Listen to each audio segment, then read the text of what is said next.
I was discharged from the Army in 2013 for failing a drug test. After the Army, I went to school to be a dental assistant, and that's what I did, and I was just in and out of dental offices. Showing up high, drunk, they would know. And I was driving drunk one night, and I flipped my Jeep. So I was in the hospital for a little bit. I totaled my car, and they fired me. I began using at work, using before work. I was working only to buy drugs. I had no money after that. Things just got really out of hand. Stole from jobs, all of that. So it started to get pretty bad. You know, you mentioned stealing from work and that kind of being part of why you would, I guess, move on to the next job, right? You get busted. But one thing that sticks out to me is I always thought of myself still as like generally a good person. And just doing what I had to do to survive. That was kind of my justification. It's like, you know, I need this to be okay.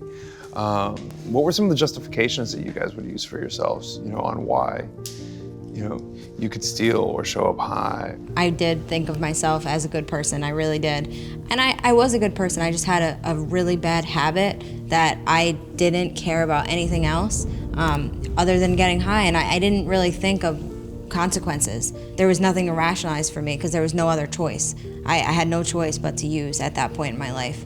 I think it's really interesting, you know, society, you know, when you see movies and stuff like that, they often portray the alcoholic or the drug addict under a bridge, you know, drinking from a brown bag, shooting up in bathrooms. And I think a lot of people don't realize that they're in the Army, working at your dentist's office, you know, working at the counter at a restaurant, doing all these different things. And I think it's important to, you know, acknowledge, like, I was employed pretty much the entire time I was using. That you don't have to be on the street, even though I did hustle on the street too, but that's not a prerequisite for being somebody who has an addiction. So tell me about your first job once you first got into recovery. You know, this time around, it really was life or death for me, and I knew that I needed a job that left my evenings open. So you were aware that there were certain jobs or Yes. schedules that were not going to be good for your recovery? Yes. I wanted to use that for step work and meetings and downtime, you know, me time. You know, I tend to forget about me a lot and in recovery, and then I slowly start to go into using behaviors and I end up using. So I knew that. How about you? I worked at a restaurant, I worked day shifts as a hostess. Did you do that consciously, kind of like Bobbi was talking about, as far as, I don't need to work nights? Yeah. And I was extremely honest when I went in for a job interview. I told them that I needed, you know, nights free. I can only work day shifts. This is, you know, what I need. You told them why? Yes. Yeah.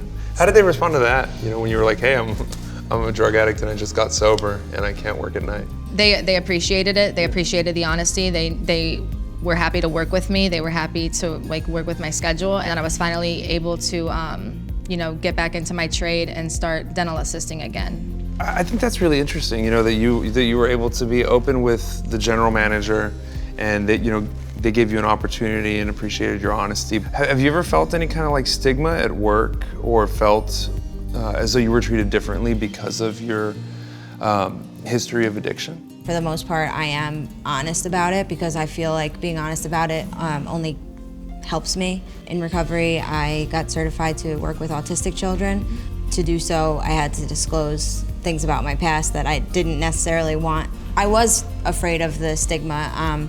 So working with children, you felt like you needed to disclose your background? Yeah, they do extensive background checks. You know, they want somebody with a clean background. They want somebody that's trustworthy, respectful, responsible. Which your history did not My history show. showed none of that. You know, I am responsible. I am a respectful person. I'm a good person.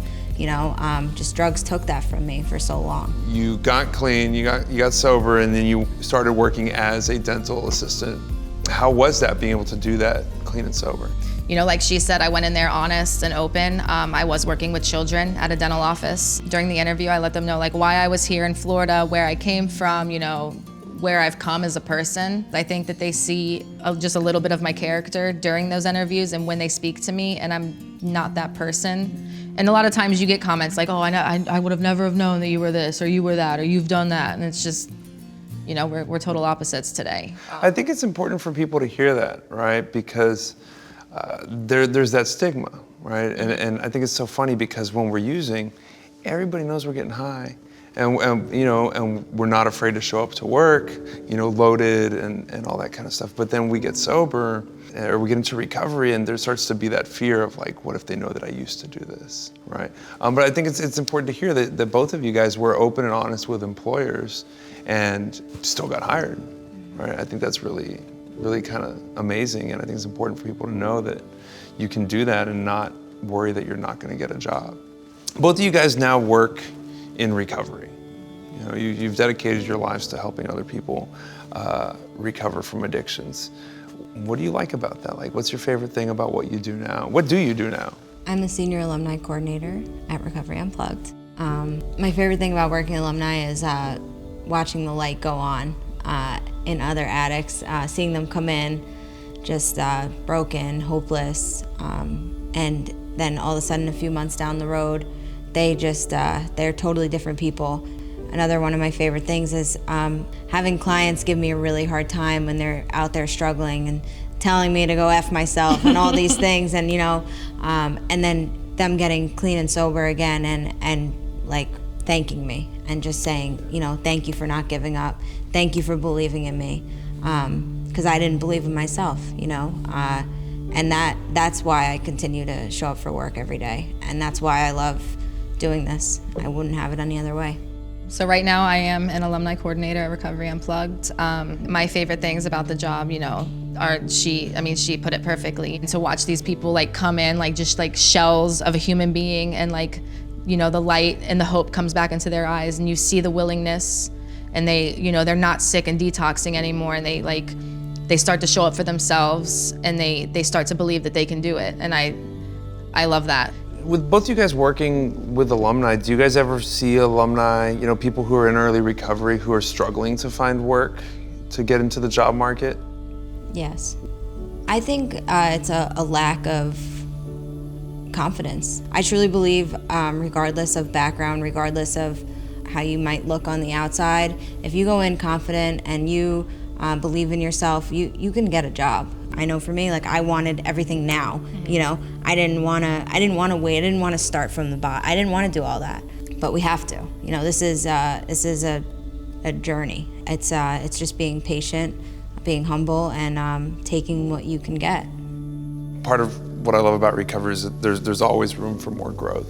So what do you guys look forward to in the future? Where do you see yourselves going as you continue to, you know, grow not only personally but also professionally? 2 years ago, I had no idea what I wanted or what I would be or what my life would look like, and I sold myself short, because as long as I continue to stay clean, like I know there's a beautiful future there for me, and that's my goal, is to just stay clean, like one day at a time, and trust that if I just keep growing and keep working on myself, that I'll achieve all those goals I have, and like all of those goals and dreams will become a reality.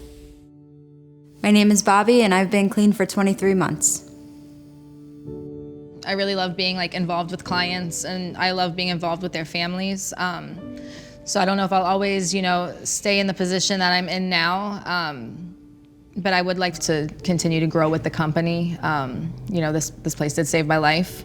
And now I'm hopeful for life. I'm hopeful for a future. I'm excited about it. You know, recovery's just opened up a lot of doors for me.